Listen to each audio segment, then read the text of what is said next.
Sa video na ito ay pag-uusapan po natin kung gaano kabilis pwedeng i-deploy o ipatupad ng mga bangko ang mga bayaring gamit sa XRP kapag malinaw na ang mga regulasyon. Ayon po sa mga eksperto, posibleng mangyari ito sa loob lamang ng ilang linggo. Pero teka, ano po ang ibig sabihin nito para sa atin dito sa Pilipinas bilang mga Pinoy crypto traders at investors?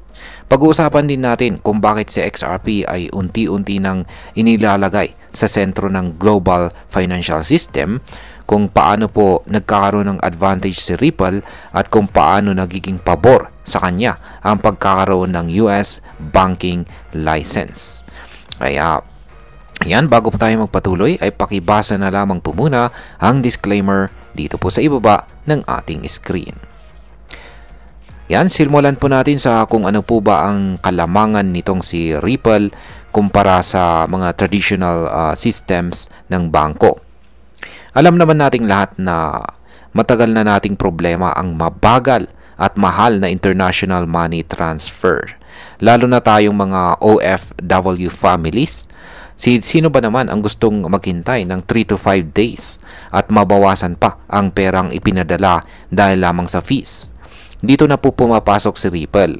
Gamit ang blockchain technology at si Ripple bilang digital asset, tinatanggal na ni Ripple ang tinatawag na pre-funding requirements. Ibig sabihin ay hindi na kailangan ng bangko na magparke ng milyong-milyong pera sa ibang bansa para lang masigurong may pambayad sila. At dahil dito, mas bumababa po ang gastos, mas nababawasan ang delay at mas nagiging efficient ang proseso. Sa halip na ilang araw ay pwede na lang umabot sa ilang segundo ang transaction. Oo, tama po ang narinig ninyo.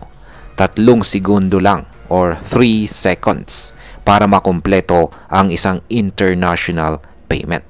At halos zero ang failure rate nito. Kaya kung ikaw ay bangko na gusto ng mabilis at murang solusyon, si Ripple ang bagong paborito.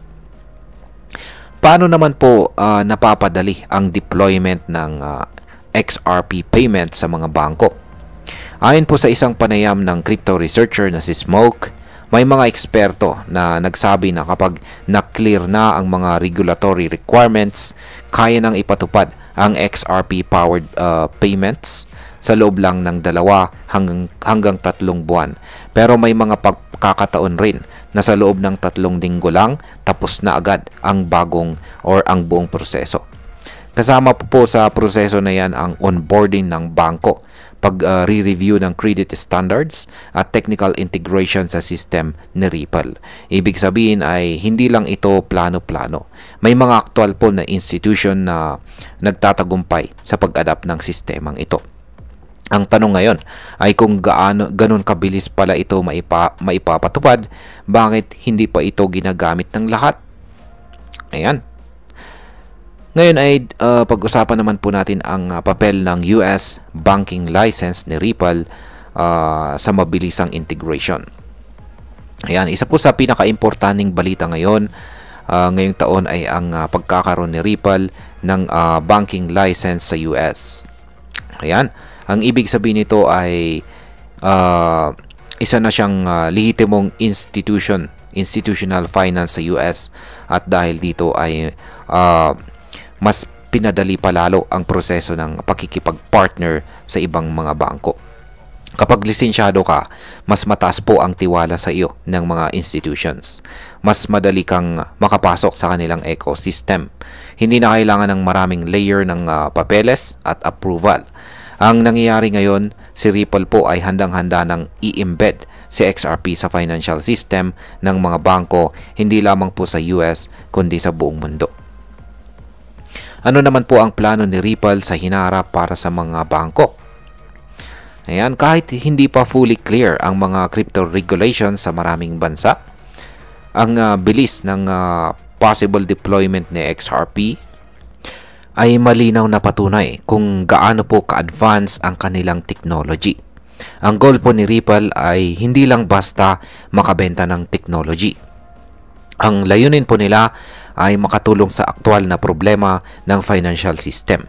At yan po ay ang pagiging mahal, mabagal at hindi transparent ng current global payment system. Nabanggit pa nga sa panayam na it's as fast as you can put resources into making it happen. Ibig sabihin po niyan ay kung seryoso ang isang bangko at willing po itong mag-allocate ng resources at saka manpower, kayang-kaya na nilang gumamit ng XRP payments ng napakabilis. At saka take note, si Ripple mismo ang tumutulong sa integration. Hindi kanila pababayaan. Ngayon ay pag-usapan na po natin ang posibleng epekto nito para sa atin bilang mga Pinoy crypto investors at traders. Ayan, para po sa atin bilang mga Pinoy, lalo na yung mga may pamilya abroad, sobrang laki ng magiging epekto nito.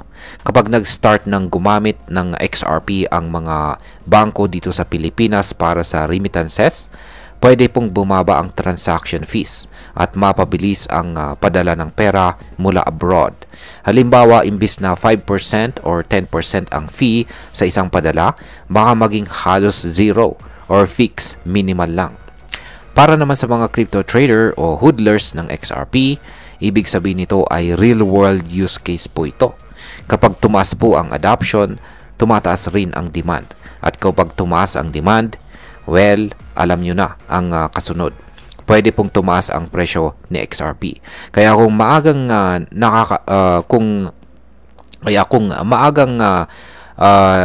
nakabili po tayo at nakaposisyon na po tayo, pwede po tayo makinabang kung tuluyang sumabog ang paggamit sa kanya.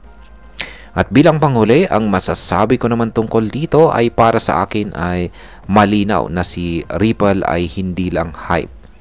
Hindi siya yung tipong project na puro pangako lang pero walang delivery. May strategy po siya, may license siya, may actual tech po siya, at most importantly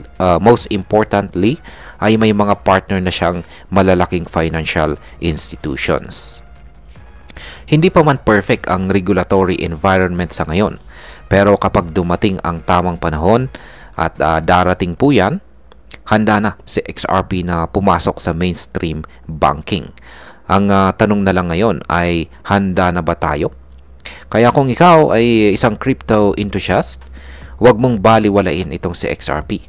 Dahil habang tahimik po siyang gumagalaw sa likod ng eksena, pinapatunayan po niya na siya ang isa sa magiging haligi ng next generation financial system. At ayan, hanggang dito na lamang po tayo sa video na ito mga ka-crypto. Marami pong salamat sa panonood. Ingat po tayo lagi at God bless po sa ating lahat.